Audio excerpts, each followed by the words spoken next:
Welcome to the Health Coach Nation podcast. I'm your host, Haley Rowe, marketing and sales coach and strategist. And today we're going to talk about 6 beliefs that helped me grow my coaching business. When I first started my coaching business full time back in 2017, I had just gotten let go from my dream job. I had been really enjoying working at a startup in business development and marketing, and had just been hinted at that I would be promoted and it was going really well, or so I thought. But then the company got super delayed in being able to open because they weren't getting approved. And that is when the whole team got let go in one day. And so I had to go all in on my business. And when I did that, it was very scary. And it was something where I had to be almost delusionally optimistic because starting a business, let's face it, it is a challenge, it is risky. And in order to stay with it before you see the results, because it's a big game of delayed gratification, your beliefs really have to power you through before you get evidence that you can do it. Meaning, you can't say, I will believe in myself and my business when I get clients. You have to believe in yourself first, and then you will get clients. So a lot of people are giving up too soon or jumping around from action plan to action plan because they see a new shiny object and they think, oh, that's a sign I should do that. All because they don't fully believe in themselves and that if they stick with it long enough and consistently enough, that they will succeed. So I wanted to share today with you some beliefs that have really served me well and helped me grow my business, even when I didn't necessarily have all the evidence or have all the positive feedback or have tons of clients leaving me testimonials and all the things. That was built over time. And I had to really consciously direct my brain and my thoughts to drive me into action consistently, because otherwise it's super easy to just consume information and compare yourself to others and feel self-doubt and imposter syndrome and all of the things. So, the first belief that I want to share with you is opportunities are everywhere. And I fully am on board with this thought. I think that if you are feeling stuck or like, oh my God, AI is taking over, or the coaching field is so saturated. First of all, it doesn't matter that the coaching world is so saturated, because there are opportunities everywhere and there's enough to go around. And I really believe that. So here's what I mean by opportunities are everywhere. When I think that, I see every single part of my day, every single networking group I go to, every single group program I sign up for as an opportunity, and that I'm in full control of turning it into an opportunity. It's not something that happens to me. It's not something that, is left to if the group program's good or not, or if the networking people at the group are my ideal clients or not. There's always some kind of thing that you can take out of every situation. You can learn or grow from every situation. So what I mean is, like, look for what I call the different types of currency, meaning it's not always just, did I get a client out of this thing? It's also, did I meet someone new who could be a referral partner? Did I create a new piece of content out of this idea? Did I get a testimonial or review or podcast review, even if someone didn't sign up for my full program? Maybe they just did, a short thing and I still got a review out of it or something like that. So looking for the different types of currency of either referrals, content creation ideas, um, clients, yes, but also just, did I get email subscribers? Did I grow my following? Did I give a call to action for someone to do something with me? Like, it doesn't matter if you're just only thinking in, I've only won if I've gotten X dollars or X number of clients. You're going to fade real fast in business, because there's a lot that leads up to that, right? You build this ecosystem for marketing and sales to contribute to that. but you have to delay gratification before you see the rewards of that, right? So, one thing that I try to do in every part of my day and everything that I go to is to milk opportunities. So if I see a post on my newsfeed that I should comment on, if I can't do it right now, I will save it for later and I will milk it.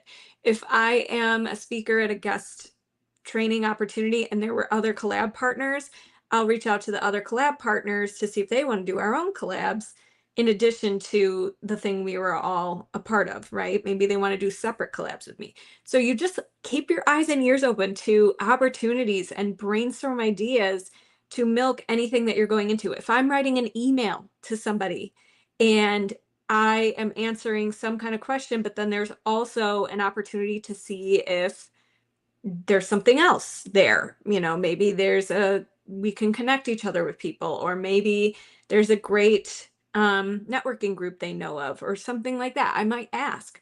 So I'm just like looking to milk it. I'm looking for opportunities, and I'm also looking out for others. That's a big thing. There's opportunities everywhere for yourself and for others. And when you become a connector for others, you tend to just grow naturally because others want to connect you too. Now, you don't do it just for that reason, but it just kind of is a natural law of the universe that it comes back to you in some way, shape, or form. And it doesn't always have to come back to you in the way that you think, but you become a value adder, and the more value you're adding out into the world, the more value that comes back to you. So, also, one thing that supports this whole belief of opportunities are everywhere is like, if I'm listening to a webinar or a podcast or a book or something like that, that's not directly about what I'm going through. However, it I look for ways it can translate to my field. I look for ways it can translate to what I teach my clients. So for example, if I'm listening to a health podcast and it's about habits, it may not, apply directly to my clients, but a lot of the same principles of habit formation I can take, and I can, come up with my own ideas or extensions of that and use that as content inspiration or things like that. So look for ways too that you can learn from different industries and scenarios in your life and how it can translate into your coaching business. Same thing with if I go to a group call, like if I'm in a group program, I always am looking for eyes and ears open to how is this info relevant for me too?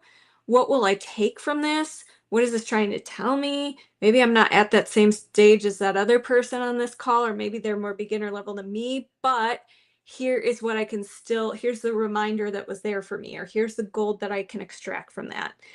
And the other thing I just want to remind you with the whole opportunities are everywhere situation is if one lead or opportunity doesn't work out, there's so many other things out there for you.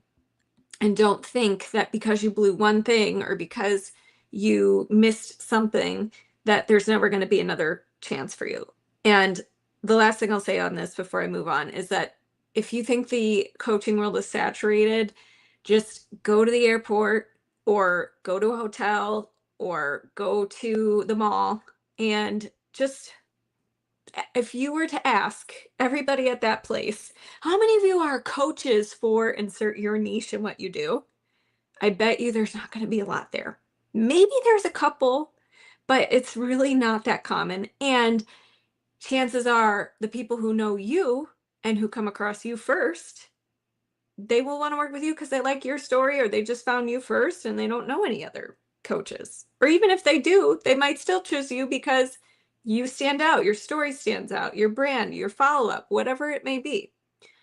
So, opportunities are everywhere. The next belief is to accept B plus work. This one I learned from Brooke Hicks. I love this statement, accept B plus work, because it encompasses that whole mentality that perfection will slow you down in business and cause you to not produce anything. Because an idea in your head that's perfect, never brought out to the world, is useless. And the person who just believed in themselves and put it out there imperfectly is already further along because they just took action and put it out there and are iterating as they go. So, was my first group program launch of the Inner Circle perfect? Nope, I did not even have a course platform to host all my materials on. I had Google folders for my clients organized. I, of course, charged a lower rate than what I had planned on charging in the future because I knew it wasn't perfect. But it does not have to be perfect for you to move forward. And I see so many of my clients, and this is probably why I attract these kinds of people, is because I can help them get out of it, but who are just stewing. They're just like in their head, in their thoughts, overthinking every decision and step, thinking 10 million steps ahead of something that probably has a 98% chance of not happening. And they're letting that stop them from right here in this moment from taking action. And one of my other mentors, Elizabeth Benton, talks about how transformation is in the now, meaning you right now, your choices right now in this moment are the ones that move you forward and matter. Stewing over what you're going to do tomorrow, what you're going to do when you get it perfect, what you're going to do in 3 years from now when you have more time, all of that is nothing. It amounts to nothing. You're all talk and no walk. Perfectionists are usually all talk and no walk. And that's gives zero value to the world. You have to give the value and put it out there and be willing to iterate to move yourself forward and to actually get better. If you really do want to be the best, then your best move is to get things out there as soon as possible so you can actually get the feedback and learn and improve and grow compared to waiting and planning and trying to navigate every little if then scenario that will come up that you may not even have to deal with. So that would be what I say on that. So the other thing is if you're really struggling with perfectionism, get to a point, give yourself a deadline and say, by the end of this 2 hours, I am going to have 2 emails written. And whatever I have at that point is what I'm going to send out to my email list. And I can stew over it all I want, but that's the rule. Give yourself a little bit of rules. Sometimes you need some guardrails. And you also get to decide how long something will take you. You don't have to say, I'm going to spend 3 weeks writing 2 emails. You could just say, I'm going to write 2 emails in 2 hours. Let's see what happens. Let's do it. And I think the other thing that I see a lot with perfectionists is they want to wait to get support because they feel like they have to earn it, or they feel like their perfect work has to get out there first, or they have to try their perfect plan or protocol first before they will accept or allow themselves to get help. Help and support in business is not something that you have to deserve or earn.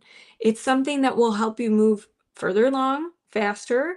It's something that you just, as a business owner, it is your right to have help and support. You wear 10 million different hats.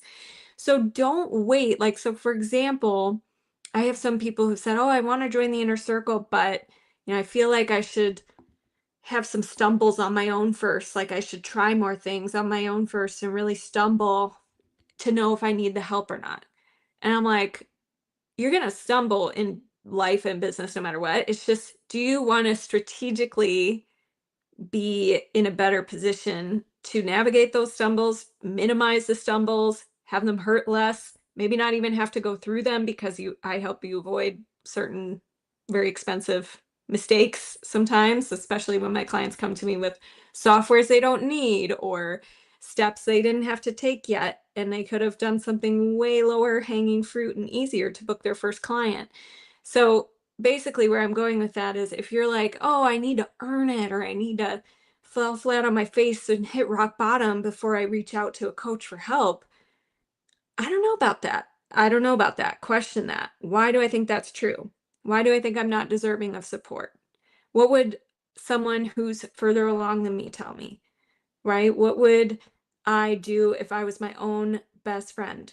If I was my own best supporter and cheerleader, what would I encourage myself to do? The next belief is to create more than you consume.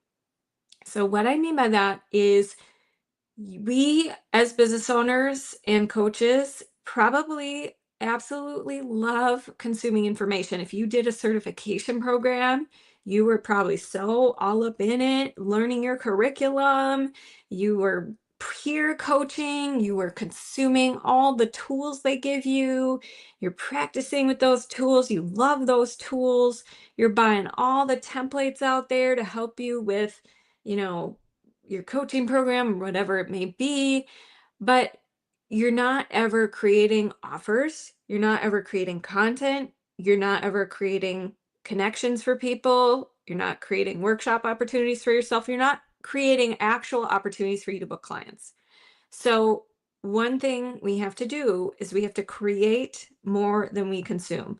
Reading and listening to podcasts and watching webinars makes you feel real good, makes you feel like you're getting so many great ideas.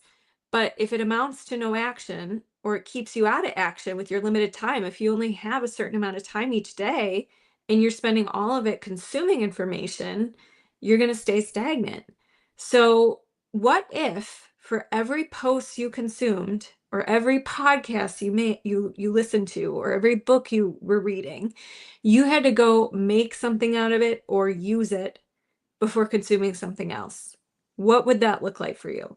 And make sure it's something easy, not I'm going to expect myself to, form an entire website, before I can listen to any other pieces of content. You can still consume with discernment what you need when you need it. If you have a question you need to research, but you need to do at least something to move yourself in the right direction. Take one action from it. Let it actually become something you implement in your life instead of something that just sits on the shelf in your brain and you never end up doing anything with it. You don't actually learn it until you do something with it. So, set a rule. For every XYZ I listen to, I will do ABC. I will do one idea, one habit, one thing, right? And the other thing is, if you are stuck in like scrolling or consuming too many different thought leaders' information, try to constrain down, at least for a time period, like a year, to like one or two mentors you listen to, one or two people. Get real focused on those people instead of like, oh, I listen to this person, they have conflicting ideas with this person, and so I don't know which thing I should do. And then you get real drained. All right, so create more than you consume. And now we are moving on to belief number 4, which is it is worth the time to evaluate.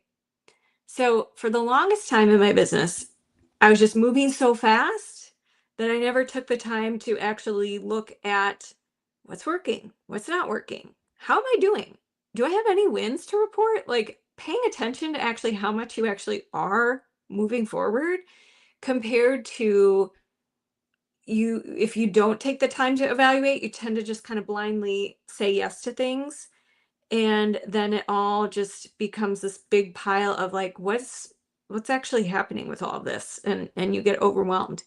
So taking the time to every week, what I do is I ask, what did I accomplish this week or what happened this week? Honestly, sometimes I just have to look back at my calendar and process like, what did I do this week? Because if I don't, I miss out on opportunities. Because remember, opportunities are everywhere. So when I look back at my calendar, I look at where did I milk it? Where did I not? Who do I need to follow up with? Right. So it's worth the time to evaluate. And then also, it's good to look at your calendar and know what you did, because as a business owner, you can sometimes feel defeated, like, oh, I didn't get to my whole to-do list. But when you actually look at how much you got accomplished in a week, it's pretty remarkable. And if you don't make the time to look at that, you'll probably just skip over it and you probably beat yourself up and then you burn out.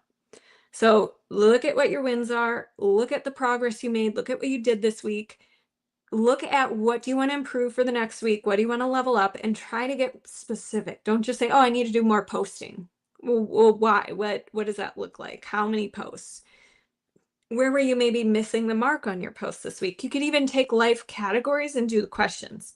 So just take content this week. What did I do well? What did I not do well? What happened this week with that? Reflect. Then you could take client delivery. What did I do well? What did I not do well? Where do I want to improve? so on and so forth. And I think the other thing when it comes to evaluation is just the practice every single day when you can, asking yourself very powerful questions. So not just looking at, "Oh, why is this so hard? Why me?" You know, all the questions that kind of get you in victim mindset, shifting those questions to more powerful questions, questions that actually move you towards a solution, a creative idea, someone you can ask, a research question, something that gets you more focused. And the last two beliefs, the next one is it all comes back to me. So, this one, the reason why I'm sharing this one is because I have seen so many early stage coaches and service providers feel like, oh, I'm doing all this stuff and it's not paying off. And sometimes they're doing a lot of stuff. Other times they think they're doing a lot of stuff, but they're not. Or other times they're not being intentional about the stuff they're doing. And so it's not coming back to them. So, in some way, shape, or form, they're doing stuff and it's not equating to the results they want. And I don't really care. I mean, I do care, but before we get into why it's not working, what I care more about is that you adopt the belief that if I keep going and if I pay attention and evaluate and keep improving, it does come back to me. It will come back to me. I just have to be willing to be consistent with it. And I have to be willing to build my ecosystem of value, and it will come back to me. Because if you don't believe that, you think you're just doing stuff for no purpose, and you start to get resentful and you start to be like, no one deserves my time. I'm not going to post. I'm not going to do any of that because it's all free and it's not worth my time and blah, blah, blah. And you get in this like entitlement thing, and that does not sell. It's not cute. It's not sexy. It's not cute, right? If you think about Tony Robbins and any value giver, Lewis Howes, like all these people who are the top of the personal development field, do you see how much they give? How many free podcast episodes? How many freebie lead magnets? How many newsletters they send to their list? How many posts they do? How many partnerships they're willing to do? They give a lot, and it becomes this ecosystem that comes back to them. Now, they're not just giving without intention. They do give a call to action. They do have a funnel, right? Like, come to this webinar, then they talk about their offer, and that's not a bad thing. That's how the marketing and sales piece works. But if you believe like, oh, I'm doing all of that and it's not going to be worth it, then you're going to do it in a way that it isn't going to be worth it. And you're going to do it in a way where people aren't as into it because they sense your resentment. So I believe it all comes back to me. And that's what has allowed me to have longevity in business, because I do 2 podcasts a week. I don't care if every single episode is like, oh, I got 3 clients from that one episode. No, that doesn't really happen. But I get discovery calls every year from my podcasts that convert to clients. So as long as I know that that's happening, I'm good with doing my 2, episodes. And even if that wasn't happening, because it wasn't at the beginning, I knew that if I keep doing it, it builds brand awareness, it builds my value bank of things that I could pull from to answer people's questions, to share with people on social media, to get other podcast interviews because they see that I'm well spoken on my podcast. So I was just willing to do it as a regular practice and as a part of my marketing ecosystem. And I didn't need to see like, oh, this episode in particular book me 4 clients. It's just not how it all works. It's an ecosystem, right? It all works together. When I look at my calls from the last week for discovery calls, one came from a podcast, one came from a guest webinar, one came from my emails, one came from LinkedIn. So it's a whole ecosystem I built, and I had to be willing to build it all and let it kind of simmer before it led to results. All right. And not get into that mindset of, oh, I should just stop because it's been 2 weeks and I didn't get anything out of it. Right. And then the last belief is The only way you can fail is if you don't give up. Okay, so this one I love because in business, you are going to try a lot of things that lead you either to a lesson or it works. So you're either learning something or you are winning from something. So you're winning or you're growing. There's no in between unless you quit. If you quit, then you've truly failed. But everything else is not a failure. Everything else is getting you closer to the next lesson.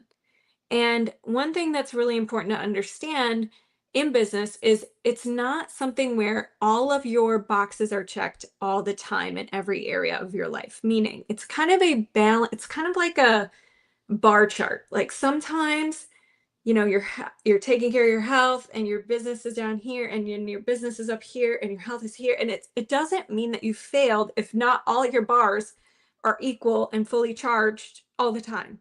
There's seasons, and the sooner you can not see the seasons as failures, the sooner you will again have this longevity and this confidence in yourself and in your business, and know that nothing has gone wrong, and just keep focusing on the next moves, which will in turn get you clients if you keep focusing on the right moves. So instead of thinking you failed because you started your business, this is a big thought I hear a lot. I started my business 3 years ago and it's still not where I want it to be. Some people have come to discovery calls and told me that. And then when we dig deeper and I hear what they've tried for 3 years, they weren't really, first of all, they weren't really trying. They got some certifications, but that's not starting your business. That's phase one, right? And then phase two is actually marketing and selling and making offers, right? So sometimes that's the case, but other times they're not evaluating from the things they've tried, so they're not getting better. So they just keep trying the same things with no different results because they don't take the time to evaluate. So that's not a failure. It's just that it's something that we have to improve to grow. And you're not failing unless you just totally quit, unless you just totally disconnect from your business for 3 years, you don't touch it, and you give up. That's the way you truly fail. Everything else is a stepping stone, is an opportunity, can be learned from, and your goal is to extract the treasure from that failure. So, if you are looking to know what marketing and sales activities to be doing to grow your business and book clients, you want to know how to onboard and deliver your program to a client, you want to create your program, you want to be visible online and locally, that is what the Inner Circle is for. It's a comprehensive A to Z journey taking you through how to book clients, how to have a coaching or service-based career, and how to do it locally and or online. So if you're curious about that, you could go to haleyrowe.com and book a free consult, and we'll talk more about your goals, what you've tried so far, and how we can work together, what that might look like. I have other options in addition to the Inner Circle, like private coaching, and we could talk about that. But one thing to know that's exciting is I am doing some cool bonuses currently, including some private bonus sessions included in the Inner Circle.